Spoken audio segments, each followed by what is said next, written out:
Halo Bapak Ibu Saudara, bagaimana kabarnya di hari ini? Kiranya dalam keadaan sehat, kuat, dan bahagia ya Bapak Ibu. Mari kita berdoa.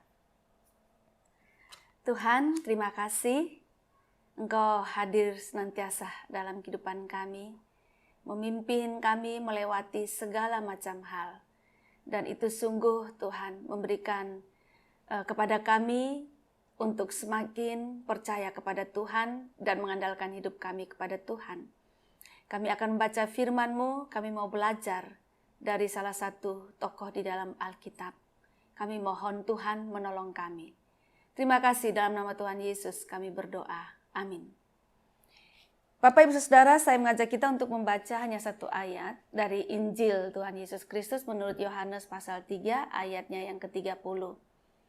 Ia harus makin besar, tetapi aku harus makin kecil. Demikian jauh pembacaan firman Tuhan. Yang berbahagia adalah setiap kita yang mendengarkan firman Tuhan, memelihara serta melakukannya dalam kehidupan kita setiap hari.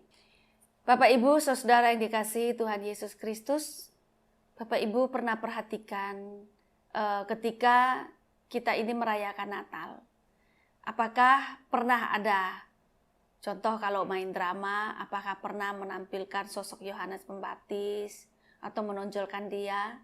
Nggak pernah ya. Lalu juga di kartu-kartu Natal ada kelinci dan sebagainya gitu ya, atau ada gambar-gambar tertentu warna-warni, tapi nggak pernah ya ada gambar Yohanes Pembaptis. Kebanyakan kalau gambar kartu Natal itu gereja gitu ya. Terus ada binatang-binatang juga gitu. Tapi Yohanes Pembaptis tidak pernah ada tampil di kartu Natal atau di drama-drama Natal atau pujian-pujian Natal gitu. Nah, Bapak Ibu Saudara yang dikasihi Tuhan Yesus Kristus, padahal di Injil Matius pasal 11 ayat 11 Tuhan Yesus sendiri yang mengatakan begini.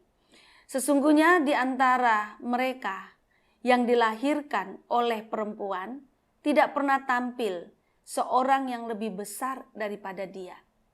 Seorang yang lebih besar daripada dia. Dia yang dimaksudkan itu adalah Yohanes Pembaptis. Jadi Tuhan Yesus sendiri itu mengakui bahwa Yohanes ini orang yang paling besar. Nah, tetapi Bapak Ibu Saudara, pada kenyataannya orang yang paling besar ini orang yang dilupakan. Kan nggak pernah tampil kan di perayaan-perayaan Natal kita itu ada Yohanes Pembaptis. Dan Yohanes sendiri seorang tokoh ini juga tahu bahwa dia itu akan dilupakan. Dan yang lebih menarik bukan hanya dia tahu bahwa dia akan dilupakan atau dia dilupakan, tetapi dia bersedia dilupakan. Tokoh besar ini bersedia dilupakan. Karena itulah Yohanes Pembaptis mengatakan bahwa seperti Injil Yohanes tadi ayat 30, ia harus makin besar tetapi aku harus makin kecil. Nah, ini menarik sekali. Yohanes ini kan perintis jalan bagi Tuhan Yesus. Babat alas ya, kalau itu hutan, dia babat ini semua, lalu dia biarkan Tuhan Yesus tokoh utama ini untuk jalan. Beda Bapak Ibu di dunia ini, biasanya seorang perintis itu, seorang pelopor yang memulai itu, dia juga ingin menjadi besar. Dia juga ingin terlihat hebat, dan dia juga ingin menjadi populer. Pokoknya begitulah, hebat begitu. Tetapi tidak demikian dengan Yohanes. Sehingga dengan tegas dia mengatakan, iya, yaitu Tuhan Yesus, harus makin besar. Tetapi aku, Yohanes Pembaptis, harus makin kecil. Nah, Bapak Ibu Saudara, perintis ini seperti forerunner atau pelantas yang dengan sirine itu, dia membuka jalan, dia buka pertama kan kelihatannya begitu dia yang maju. Tapi kemudian nanti yang muncul adalah tokoh utama, kepala negara atau tamu negara yang akan ditampilkan. Bapak Ibu Saudara yang dikasihi Tuhan Yesus Kristus, marilah kita belajar dari Yohanes Pembaptis. Bahkan Tuhan Yesus sendiri mengatakan bahwa ia orang yang paling besar. Dari semua anak yang dilahirkan oleh perempuan di dunia ini, tidak ada yang lebih besar dari Yohanes Pembaptis. Tetapi apa yang dialami oleh Yohanes Pembaptis? Siapa yang ingat akan dia? Nggak ada. Dan dia sendiri juga tidak pernah ingin dia menjadi populer, dia menjadi hebat. Tetapi karena itu dia mengatakan dia harus makin kecil, dan biarlah tokoh utama, yaitu Tuhan Yesus yang harus menonjol, yang harus tampil, yang harus populer. Gitu. Nah yang kedua, mau menyampaikan kepada kita bahwa memang Yohanes Pembaptis ini tidak pernah buat mujizat. Ya, di dalam Yohanes pasal 10 ayat 41 di situ dijelaskan, dia nggak pernah buat mujizat. Tetapi semua yang dia perkatakan tentang Tuhan Yesus itu didengarkan oleh orang.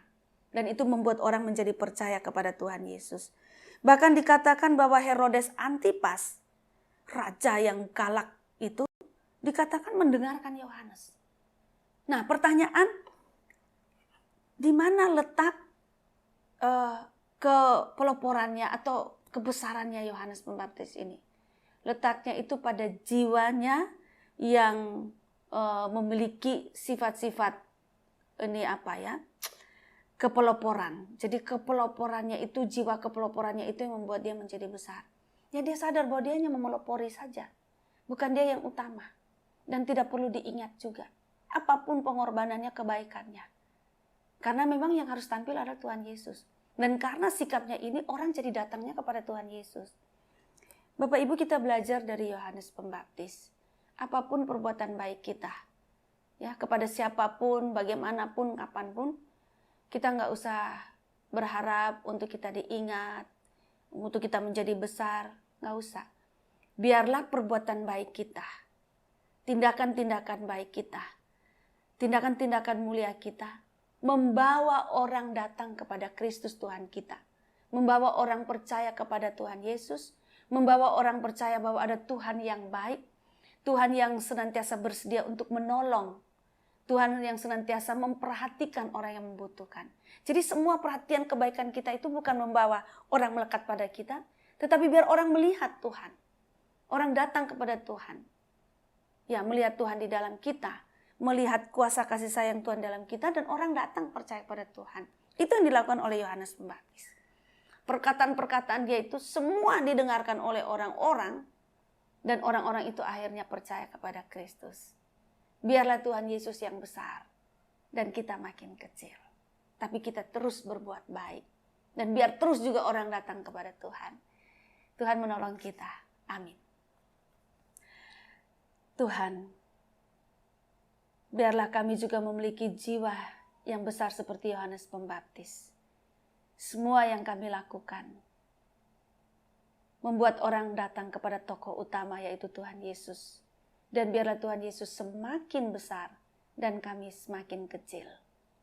Dan semua yang kami lakukan membawa dampak yang luar biasa, yaitu kepercayaan kepada Tuhan Yesus, kemelekatan dari orang-orang kepada Tuhan Yesus, pengandalan orang-orang kepada Tuhan Yesus. Dan biarlah Tuhan Yesus semakin mulia, semakin besar, dan semakin banyak orang yang mengalami pertolongan, keselamatan, bimbingan, pendampingan dari Tuhan sendiri. Terima kasih. Di dalam nama Tuhan Yesus kami berdoa. Amin.